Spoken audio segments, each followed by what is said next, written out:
As we await for Ron DeSantis, the governor of Florida, to reveal the worst kept secret in America, i.e., that he's running for president, it turns out that his fledgling presidential campaign now has a brand new problem.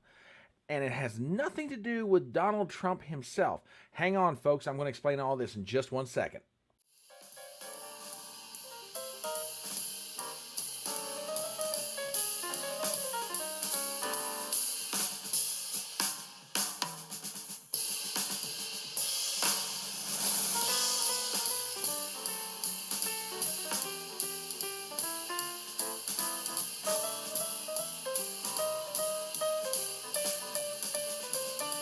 My name is Brian Trippett. I am your front porch conservative. Step on up to my electronic front porch and let's talk.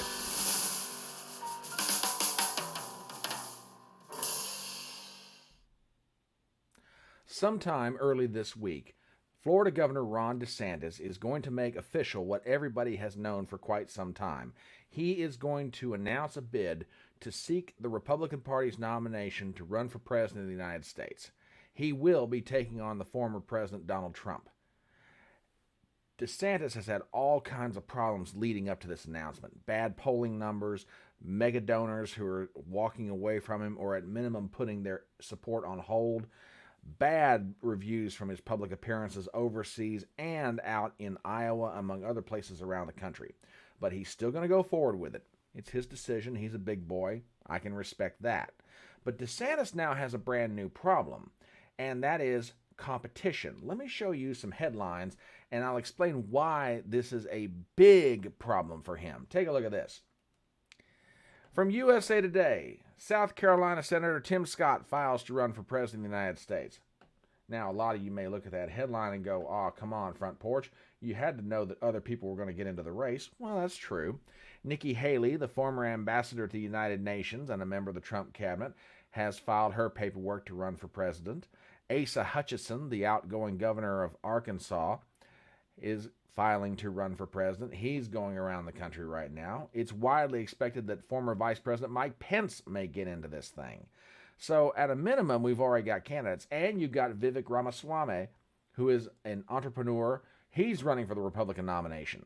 So you've already got declared candidates. But Tim Scott being added into the mix makes a big problem for DeSantis. But he's not the only problem. Take a look at this headline. This comes from the Washington Post. Headline: North Dakota governor films ads and moves toward a GOP presidential run. Republican Doug Burgum is nearing a decision, according to two people familiar with his thinking. And for DeSantis, the hits just keep on coming. Take a look at this. He's run before. He's running again. From the New York Post, Chris Christie to announce in 2024 presidential run in the coming days, says a report. And as if that weren't interesting enough, try this one on for size. Miami Mayor Suarez: I will announce a presidential run soon. Suarez, for those of you who may not be familiar with him, is Republican mayor of Miami. Now, you're sitting there listening to all this, you're seeing these headlines, and you're saying, but front porch, of course there's going to be competition, but what's the problem for DeSantis? If Trump is concerned, there is a distinct vote that is going to vote for Trump. And at this point, as has been the case since 2016, they're not going to come off of Trump. It doesn't matter what headline gets thrown at them. It doesn't matter what new scandal is presented to them in the press. They are locked into Trump. They are not coming off of him. As a matter of fact, if you go back to the videos I've offered previously, as proof, look at what happened after the indictment came down from New York City District Attorney Alvin Bragg. Trump's poll numbers went up. That pro-Trump vote is locked in, which means that DeSantis has got to consolidate the I am not Donald Trump vote and peel votes away from the former president of the United States. That is a monumental task, even for the best politician. But what's happening to DeSantis right now is what happened to Ted Cruz in 2016. The field was so divided between former Florida Governor Jeb Bush, Scott Walker, the former governor of, wasn't former, he was the current governor of Wisconsin at the time. Huckabee. I could list a whole bunch of politicians that ran against Trump. And what made it easy for Trump to win, aside from the weakness of the field, was the fact that there were so many candidates in the race. All Trump had to do was get anywhere from 35 to 40%. The same scenario is starting to set up right now. Everybody's focusing on DeSantis, which, okay, we should. He's a Florida governor. He's very popular among certain parts of the Republican base. He's got a good reputation with them. I get it. I understand that. And probably sometime on either Monday, Tuesday, or Wednesday of this week, he will announce his candidacy.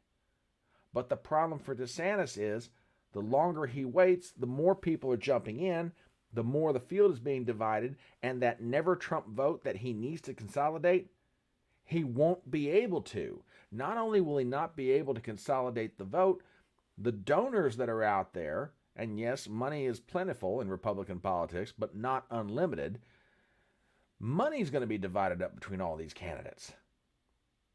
So DeSantis has a huge problem on his hands. I've got to consolidate the not Trump vote, and I've got to take votes away from Donald Trump. But how bad is it for DeSantis? Let me show you something. Richard Barris, a.k.a. the People's Pundit. If you are not following him on YouTube, if you're not following his work at Big Data Poll, you need to do so. He's probably one of the best pollsters in America, and he's right on the leading edge of this thing. Take a look at this. He ran a poll recently in the field. Results have just come out. If the Republican primary for the presidential nomination were held today, for whom would you vote? Donald Trump, 59.9%. DeSantis, 16.6%. And everybody else from Pence, Ramaswamy, Haley, Tim Scott, Asa Hutchinson, etc., they're under 10%.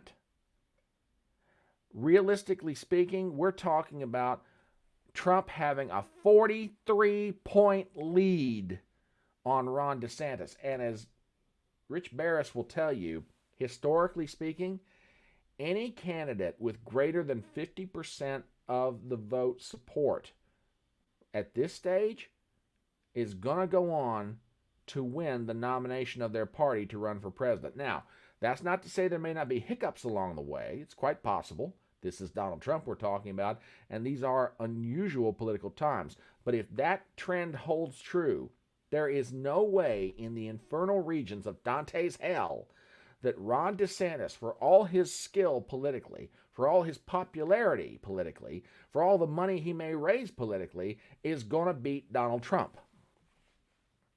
Now, I know what some of you out there are saying. Oh, come on, Front Porch, that's just one poll. I mean, it can't totally be true that Trump's that popular inside the Republican base. Oh, you want to test me on this, do you? Hang on, let me show you something. This is from Real Clear Politics. On the same day that Rich Barris dropped his poll, another poll came out from Harvard-Harris, and a few days before that, another poll came out from Rasmussen. Take a look at this.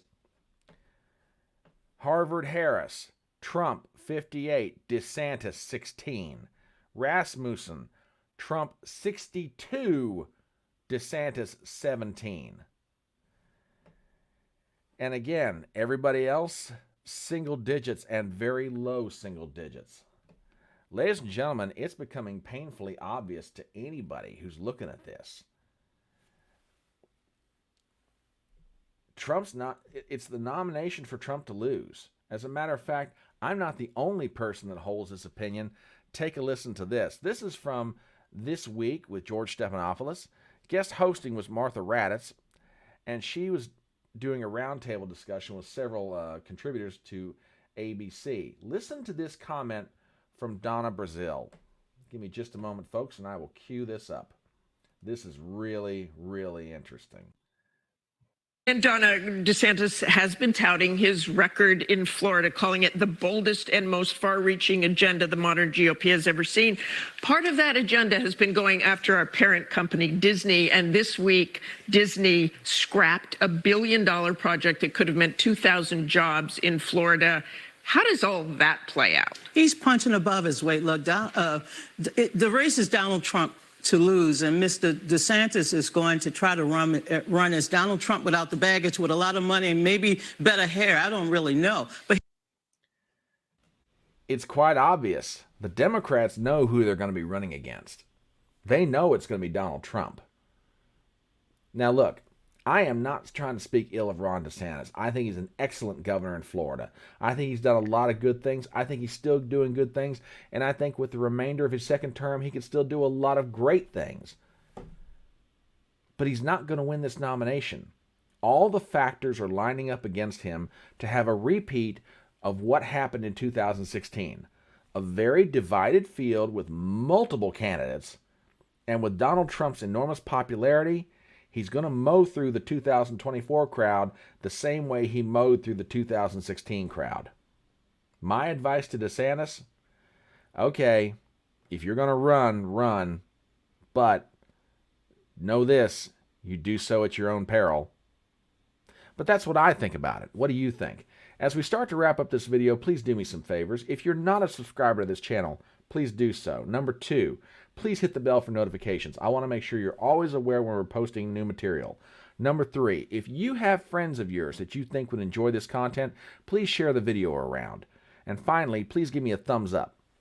My name is Brian Trippett. I am your Front Porch Conservative, and I'll see you next time.